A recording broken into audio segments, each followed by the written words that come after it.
Yeah, welcome to our session, Key User Extensibility Best Practices. This is Dehmann, and my name is Thomas Schneider, and I was area product owner for extensibility in the ABAP platform, and Kai is my successor. And let me just mention that also I'm author of the book SAP of Performance Optimization in the Weinberg Verlag. And that was the it's now the eighth edition, and I'm preparing the ninth. And that was really interesting to see this HANA stuff. Of course, the HANA X engine. I'm in deep discussion with my colleagues when the HANA X engine is used and when not. So I had to add this. We had some discussion with Carl when we prepared the session. And that was your feedback, or the feedback from the organization, not another session about extensibility strategy and about clean core, because it's covered by Sapphire Tech at the Oktoberfest. Also not another session about AI, because this was also well covered. So I have just two replays for you. The Sapphire keynote that's Jensen Huang, CEO from NVIDIA, who was not live on stage, but on video with Christian Klein, and he said the really nice sentence: the most valuable ABAP language, most valuable language is ABAP. Okay, he said at SAP the most valuable language is ABAP, but of course that was a really proud moment for us, because ABAP mentioned in Sapphire, that did not happen for ages, and then Jensen Huang. That was very interesting. And there were a lot of announcements by Christian Klein, and then a lot of announcement about the build and ABAP by Michael Ameling here on the TechEd. So if you are also teaching ABAP and maybe you make advertisement for ABAP, then use the replay from Jensen Huang. That's always an eye catcher. Okay. Agenda is very simple. We will start with an extensibility overview, because we have to bring you on the same line. We cannot avoid this. But then we come to the main act, the best practices for key user developer extensibility. Kai, over to you. Thank you, Thomas. Yeah, so let's start. Let's first of all have a look at S/4HANA Cloud Public Edition, or extensibility in S/4HANA Cloud Public Edition. As you know, this is a software as a service. So SAP provides the latest innovation automatically. This happens with upgrades that are scheduled on fixed dates. And there are two challenges that arise from this. First of all, the extensions must not break the upgrade. On the other hand, the upgrade must not break the extensions. So therefore, SAP has come up with an extensibility concept that fulfills this. So that means the extensions are lifecycle stable and they're decoupled from the core. In particular, this means they're modification free, they don't clash with SAP. Only public or released extension points and APIs can be used, and it's compliant with zero downtime. The extensions can be done either on stack or for loosely coupled applications side by side. Worth mentioning that this concept is not only available for S/4HANA Cloud Public Edition, but also for Private Edition and for on-premise. Because also there, customers want to have a nice upgrade experience. So let's have a look at the patterns. High level, there are two patterns. First of all, there may be the need to have a tightly integrated extension, so that you typically do on stack. Two flavors. One may be that you want to extend an existing SAP application or transaction, for instance, by adding a custom field or adding some safe validations. Or there may be the requirement to create a completely new app, using released APIs or doing some SQL joins. In both cases, let me use the pointer. In both cases, the access is only possible via released extension points or released local APIs.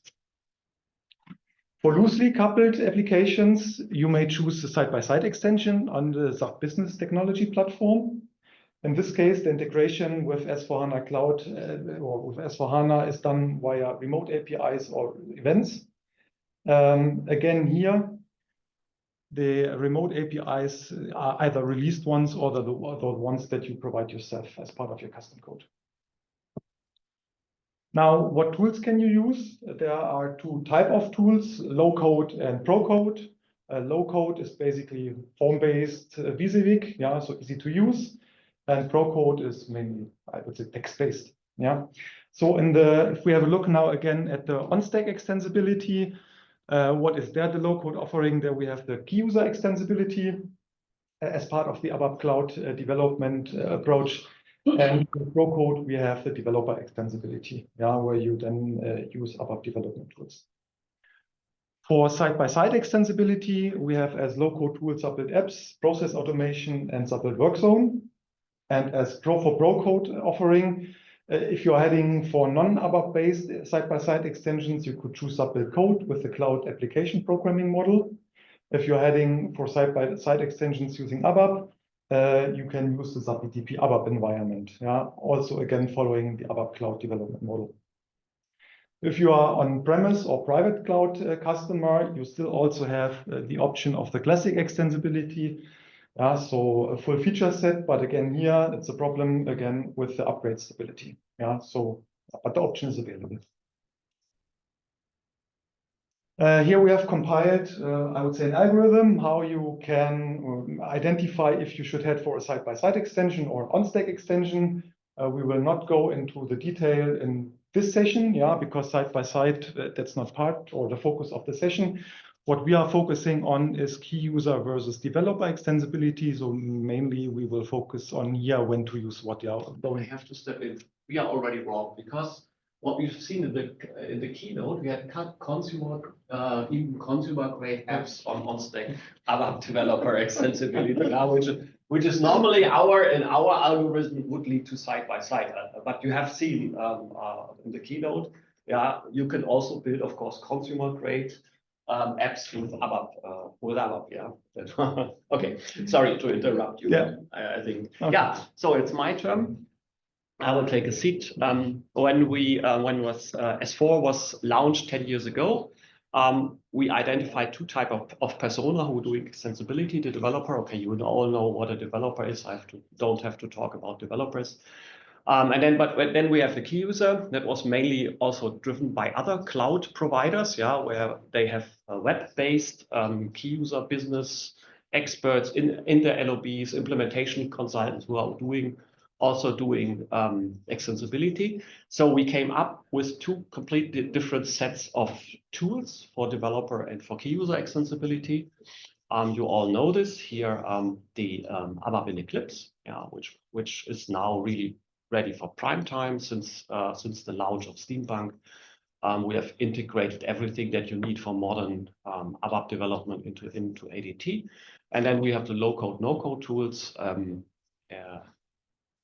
in Fiori. Yeah, and I'm doing the job now for 10. Yeah, I did the job now for 10 years as the APO, and this low-code, no-code is always a hype, and then it's going down and going up. But low-code, no-code tools, they will not go away. Yeah, so you should also know about this. And now the main part, we will go through the different extensibility use cases that we are seeing and giving you the best practice and the guidance.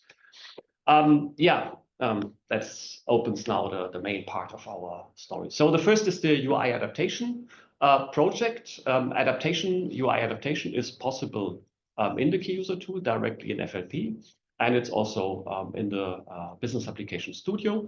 And we will now have two demos. I will do the easy part. I will do the key user, and then Kai will do the developer part. And now let me switch here to our okay, I'm already there. So I want to go to credit management, credit accounts, and we said we take the managed credit accounts. Yeah, and I think most of you will have seen this. There is directly in the Fiori app, if you have the right authorization, if you are a key user, you can go here to the Adapt UI. Then you are in the UI adaptation mode, and then you can click here. You can edit the filter. Don't want to do this. You can edit here the table, the columns, the sorting, the grouping, and then I can, even in the UI adaptation mode, I can go to the navigation. So I go here into the form, and then go back here to UI adaptation. And then, I can move around the fields. For example, I can rename the field. I can remove it. I can add new custom fields. The colleagues sitting in the back will have the next session on custom fields. And when I'm done, I can save it and activate it here, give it a new version, and then transport it. I have presented a more complex use case to even embed content in my Devtoberfest session. So if you want to join this, they have this embedded content, which is a really nice feature. And that was the key user part, the easy part. And now Kai will show you the developer part. Thank you, Thomas. So that was really nice and impressive, easy to use. Now I need to see, I have this. Kannst du mir gerade helfen? Kriege ich denn das hier? Kriege ich das hier? Ist das irgendwie klein? Also, du kannst, glaube ich, packen. Nee, du schiebst in der Ecke. Ja, wo denn? Wo kann ich es packen? Ach, ja, okay. Okay, sorry, some technical. Yeah. So that was really nice and impressive. On the other hand, you saw limited options. Yeah. So what I now would like, if we go back here, what I would like to achieve, if we go to the list report again, I would like to have here a clear button. Okay. Yeah. So that when someone has entered data in the filter bar and wants to reset it, that there is a clear button. Then I'm not happy with the responsive table. Yeah. So I would rather have quit table. And I'm also not happy here with the ordering of the code and the description of the risk class. Yeah, so I want to change the order. That was not possible with the key user tool, but it's possible with developer extensibility. Therefore, I go to Business Application Studio and I can now create a new project. So there I have the option to choose SAP UI5 adaptation project. Let's do that.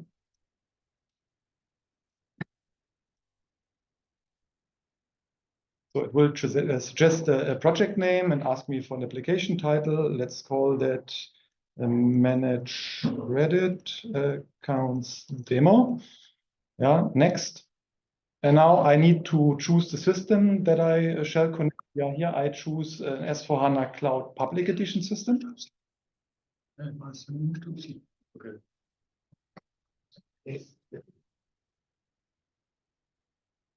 Dazwischen. Ja.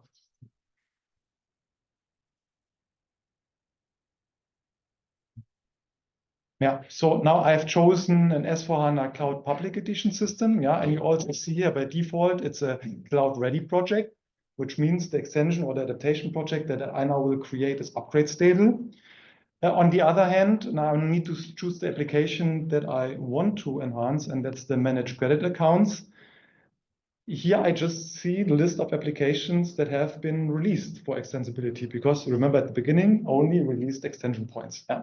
So I'm lucky here, the managed credit accounts app has been released for adaptation project, so I choose it. And I continue, then the system will ask me again, will be a new app variant, which has its own tile. Yeah, so it will ask me for a title, manage credit accounts, and I say subtitle is demo. And then at the end, the wizard will also ask me for deployment configuration. So it will be the name of the ABAP repository or PSP application. Yeah, it will ask me for a package and a transport request, and then I'm done. Yeah, so this is standard. I will not enter this here. I also, to save time, I already executed the wizard in advance. Yeah, so this will generate me this project. What I get out of the box is here an app descriptor variant. Yeah, so, and as you can see, I had already prepared some changes, namely, as we did in the wizard, we said we want to have a new tile. Yeah, and you can see this already was added here, that there in the app descriptor, there is a new title and subtitle, which I can find here in the AI-team file. Yeah, you see this was just what I added in the wizard. So now, as I said, there were 3 changes that I want to do. I want to have this clean button. So this I can do with the adaptation editor. Let's start adaptation editor. Oops. Now let's see, let's do a refresh.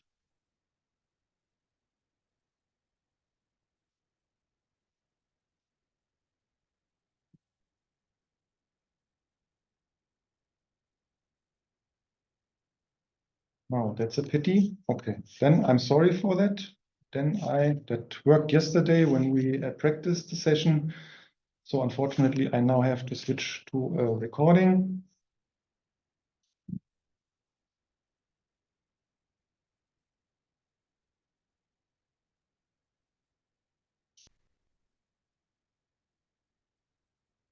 So let's see where we can jump in.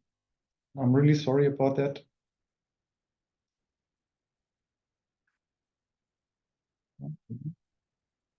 Okay, so you go to the adaptation editor.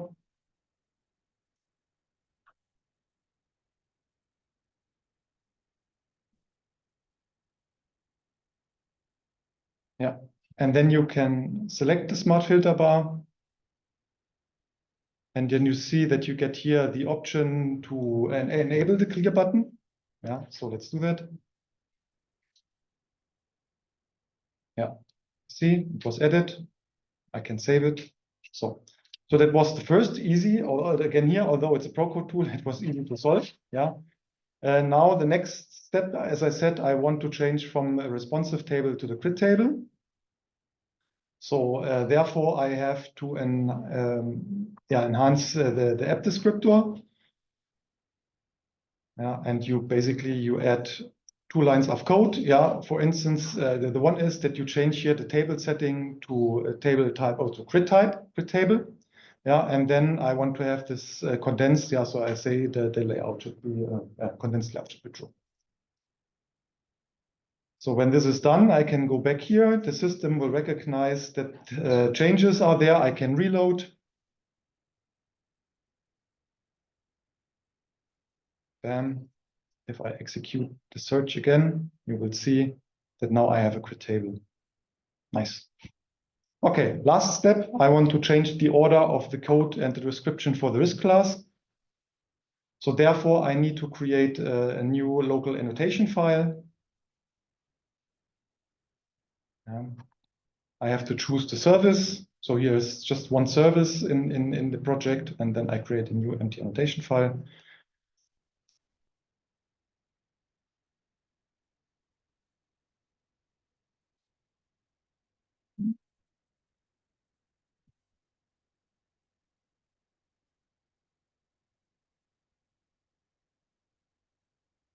Okay, here we go.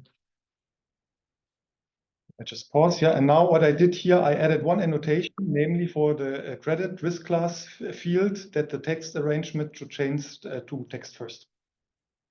Yeah, before it was code first or text last, now it's text first.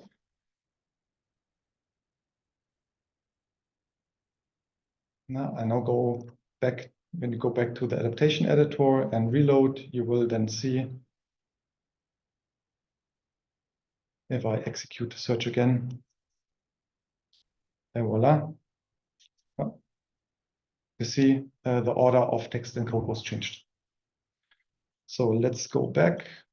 Business Application Studio, but there it does not end. You have many more options. Yeah, I open here a project that I prepare beforehand. You can also extend controllers. Yeah, so can put your JavaScript code here. You can add fragments and a lot more.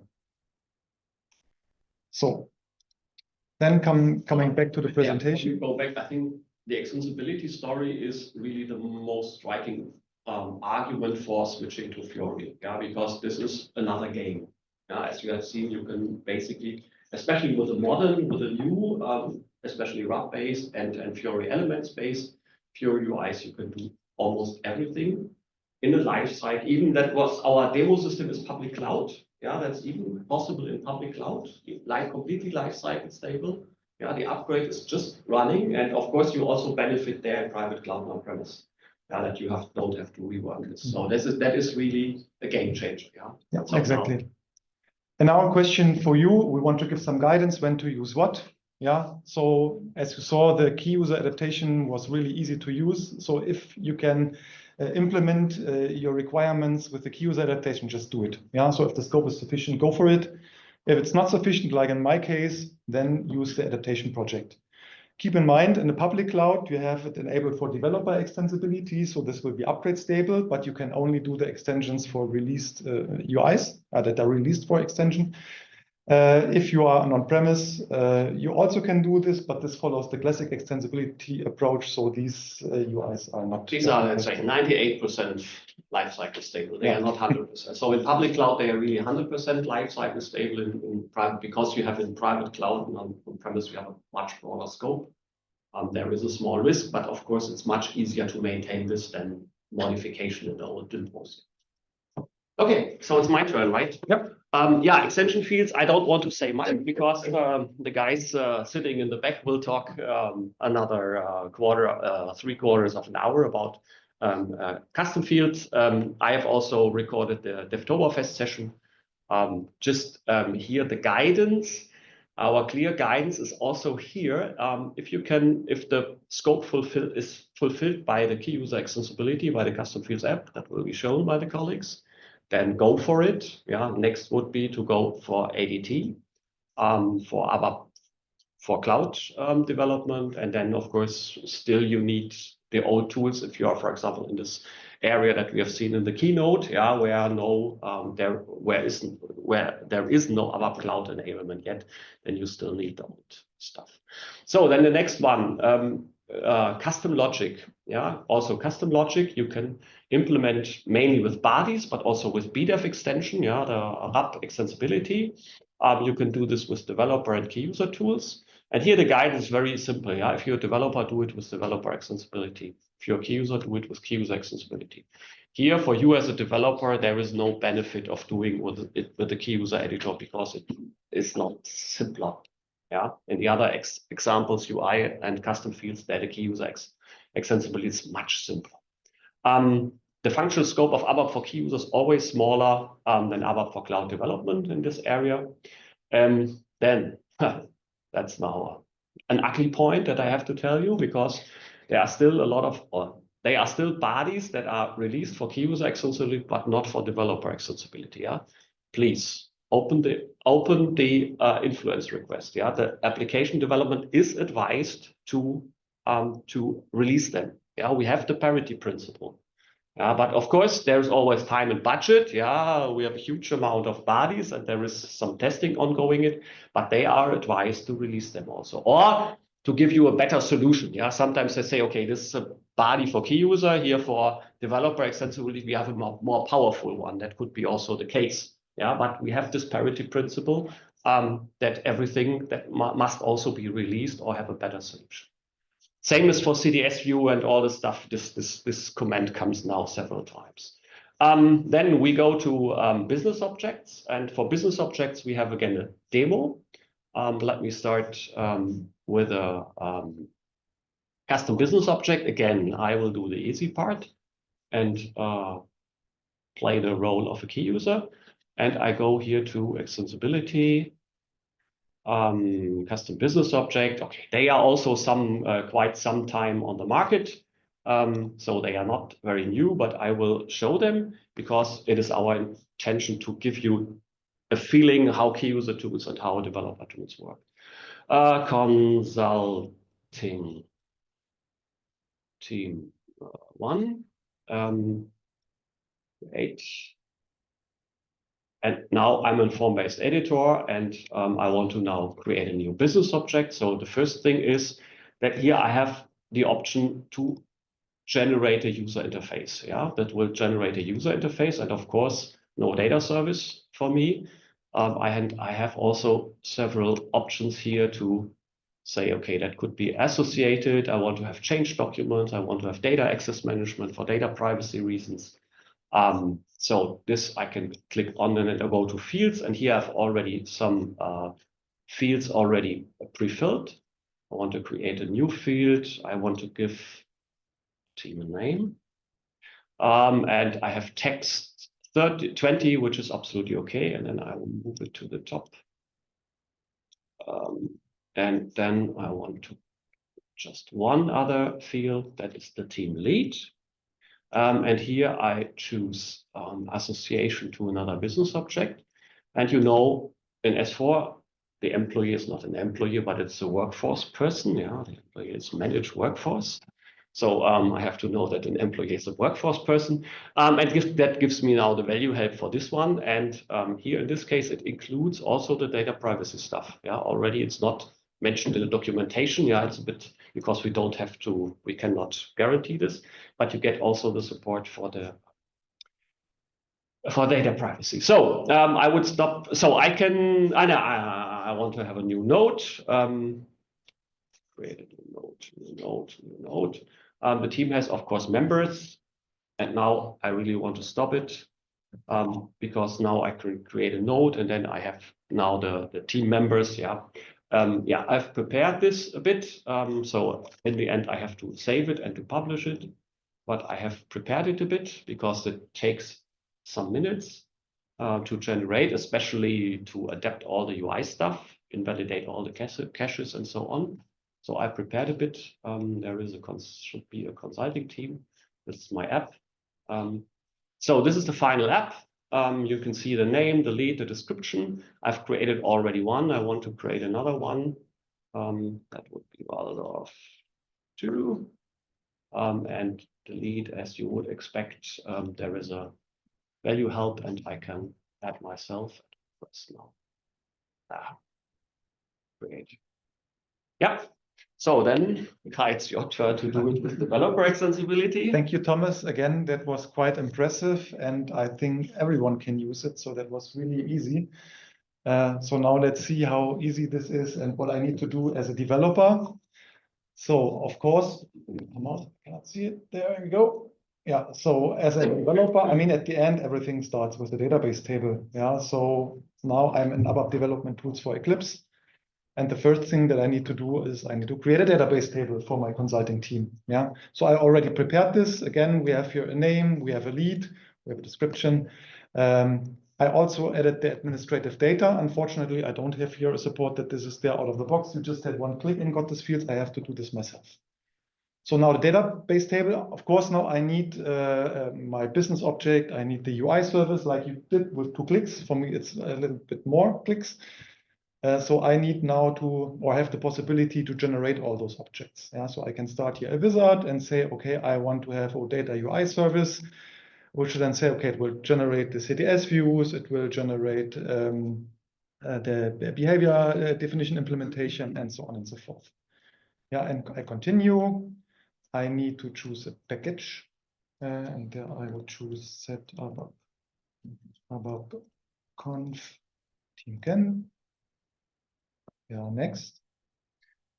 And now the system already will propose me some names for the objects that are to be generated. Yeah, so for the business object, the name for the CDS view and for the behavior implementation are proposed also because I want to have a draft-enabled business object, the draft table.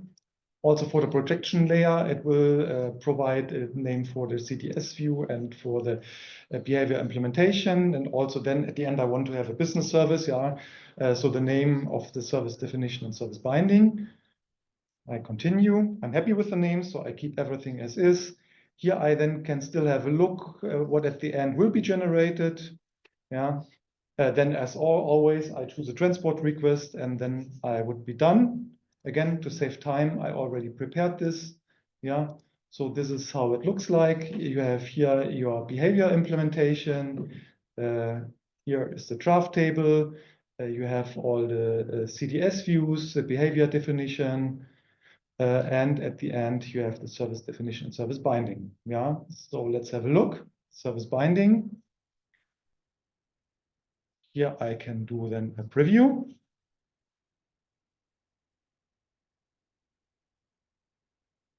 Okay, so that already looks good. So let's create now a new consulting team. ABAPConf channel 3. Yeah, so let's choose that. So that doesn't look that bad. So quite similar to what Thomas did. Yeah, so of course, what I'm still lacking here is I don't have a value help for a team lead, but I need one. Yeah, so what to do? Let's go back to ABAP Development Tools for Eclipse. I go to the data definition. Yeah, and you can see here I have the lead, and here I now need to add my value help. I need to take a look into my cheat sheet. Yeah, come on. Here we go. It's the one. And I can now add. Yeah, again, you see, so it's a value help definition that points to this CDS view that's released for developer extensibility. And I can activate it. I go back to my UI. I do a refresh. And there, voila, there the value help is. Of course, here the team, this is not Thomas, it's me, of course. Right, and I can then save. Okay, so good so far. Now, but you still see the members are missing. So I'm not done here. Yeah, I still need to proceed. So for the child node, I now again would need to create my database table. I need to create the CDS views, behavior definition, implementation, and so on and so forth. I think there's also wizard preparation. Exactly. I think wizards are the next big thing. I think in the moment we have about 10 wizards in the different area. I think you will also see the one about the custom fields in the next session. But we have about 10 wizards which are now going out, and these will boost the efficiency a lot. Yeah, because creating all these objects, it's a pain. Yeah. One last statement. Yeah. So up till here, I just have generated the UI service. What I still need is the actual Fiori app. Yeah, there we have meanwhile a tool bridge. I saw this will be, I think, part of the keynote at the very end. So I don't spoil it, but yeah. All right, so let's come back to the slides. Come on. Okay. Yeah, so when to use what? Again, depending on your role. If you're a key user, use the key user tool. If you're a developer, use the developer tool. As before, scope in key user tools is limited. Yeah, so you have more feature richness in the developer extensibility. For instance, assume you want to integrate a remote service, yeah, and now would like to have a type proxy with the developer extensibility. You can create a consumption model and easily then program against this. If you're doing this with key user extensibility, such features are not available. Yeah, then have a look. Let's have a look at CDS under data. Again, for key user extensibility, we have a Fiori app that you can create your own custom CDS view. For developer extensibility, it's again ADT. Question, when to use what? Also here, answer is according to your role. Yeah, and again, the scope in the key user extensibility is not as rich as in developer extensibility, therefore it's easier to use. Yeah. One example is if you create a custom CDS view with a key user app, you can only have read-only OData service on top. Yeah, if you want to have write-enabled OData service, you need to go for developer extensibility. And next area is analytics. Yeah, so also here we have Fiori apps and SAP Analytics Cloud for key user extensibility and ADT and SAP Analytics Cloud for developer extensibility. If you have a look at the stack, yeah, so everything again here starts from the database table because there is your data. Yeah, then you have your views or view entities on top, typically a cube view and then a query, analytical query. All this you can do with either the key user tools or with the developer extensibility tools. When it then comes to the final application, there you have then different options. Yeah, so you can create a Fiori app, for instance, an analytical table or a multi-dimensional analysis. This you do with developer extensibility. If you want to have a multi-dimensional report, review booklet, or KPI and reports, you have corresponding key user apps. Note that the applications use different protocols, so this might be important for your use case. When to use what? Again, here, same statement, it depends on your role. And again, repeating ourselves, in the key user area, it's not that you have less features than in the developer extensibility areas. However, there is one important point to mention. The analytical queries that you create with developer extensibility don't support OData, so you can only create services that support the INA protocol. And also smart business applications you cannot create with developer extensibility. Is that a problem? Not really. So if you say you have a use case that you need a cube, for instance, to create it with developer extensibility, but you still want to have your smart business KPI, you're not dead end. Yeah, so you can create your own cube view with developer extensibility and then release it for consumption in key user extensibility. Yeah, so that then with the key user tools, you could create your query against the cube and your smart business KPI, for instance. And that brings me to you again, Thomas. Yeah, that brings us to our last slides and about the relationship between key user extensibility and developer extensibility. The first thing that you always should have in mind that developer extensibility and key user extensibility are separated layers. Yeah, so the objects created by key user objects are private objects. Yeah, they have a lot of benefits in it for the key user because they are completely managed by the tool, but they are also owned by the tool. Yeah. You can display and debug them in ADT. Yeah, when you go to the key user package, you can see them, you can debug them, you can also copy them manually over. Yeah, if you have created an object with key user extensibility, you can take the code and create the same object with developer extensibility. You can even debug it in client 100. You know, in public cloud, we have two clients, client 80 and client 100. But they are separated and they must be never changed. Also in on-premise where you could do this, yeah, you should never change a key user object. And the access between these are even separated. Normally, you as a developer in developer extensibility, you cannot access key user objects. With classic ABAP you can, but not with ABAP language version 5. Yeah. The only exception, and the colleagues will talk about this, are the custom fields. Here is a more documentation on the blog. The other way is possible. You can release a developer extensibility object and use in key user extensibility. Yeah. So from the layering, you should always keep in mind that the key user extensibility logically is on top of developer extensibility, which absolutely makes sense because you as a developer are working for your lines of business. Yeah, that's our picture behind. Yeah, and let me go here to the last demo. I think we have still a couple of minutes. Then we can do this demo. I need the Chrome. So yeah, I want to go to my. I want to go to my consulting team here, and I have created a small validation here. Logic. I have before save validation. You can see here, this is the web-based key user editor with ABAP for cloud. Basically, it looks like ABAP if you have never seen this. And then 1 second. Yeah, I was in the, sorry, I still was in the, I prepared this before and I did not left the right state. So I have prepared here a small validation. What I want to do is to do a check against a skill database. Yeah, imagine that you have created a skill database with developer extensibility, and I want to check has the lead of my team should have the skill team lead. Yeah, and currently the select statement goes again against a custom CDS view. We are starting with Z. That is my skill database, and currently it is commented out, and I now want to comment it in.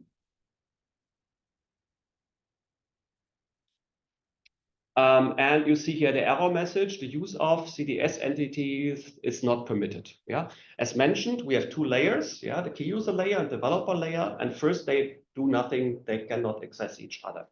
But here I can go to ADT, open my package, where I have the Z skill, this custom field, core data service, data definition. Yeah, they have my skill view. And now I can go to API stage, and I can now add here the so-called C1 contract. I say, okay, it should be used in key user apps, and then next, finish. And now I've done this, and now let me go back to the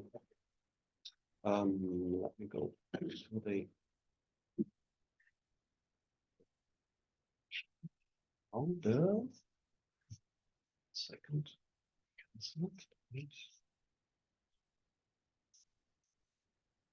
Error should be gone.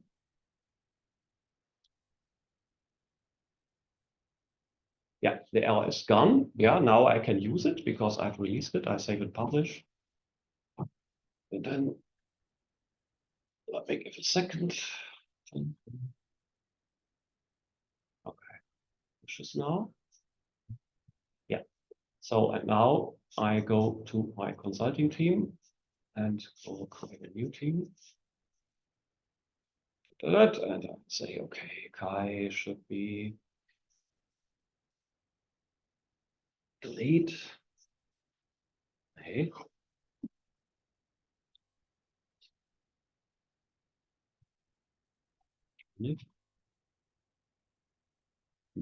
Okay. Da. I think that was also the topic in the keynote, right? Okay, now I say create, and so of course Kai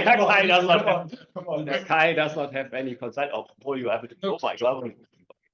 Okay, so that's what was our last demo. Yeah, so this is possible. Yeah, you can develop something as a developer and then release it for your key users. Yeah, and that's always the idea. That is always the idea behind it. Okay, PowerPoint is here.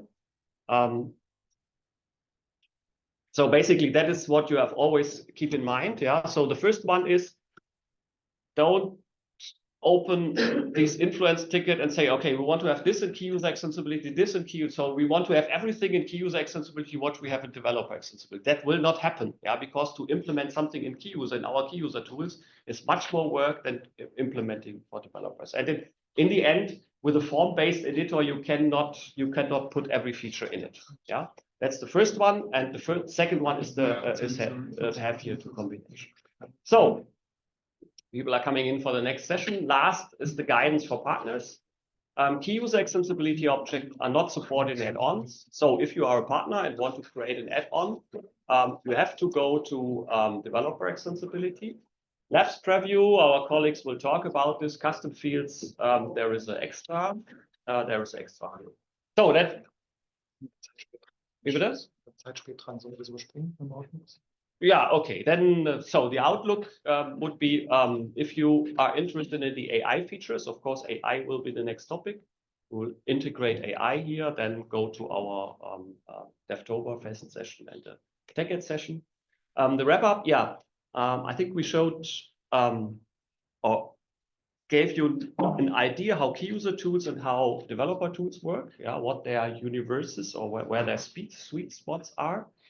So what is definitely not possible that you start with a key user tool in the morning and continue with the developer tools in the evening. So you have to make up your mind when to use what. Yeah, we have given the guidance, and for the rest, I would recommend here the 3 papers that we have and a lot of other material and also the sessions from TechEd.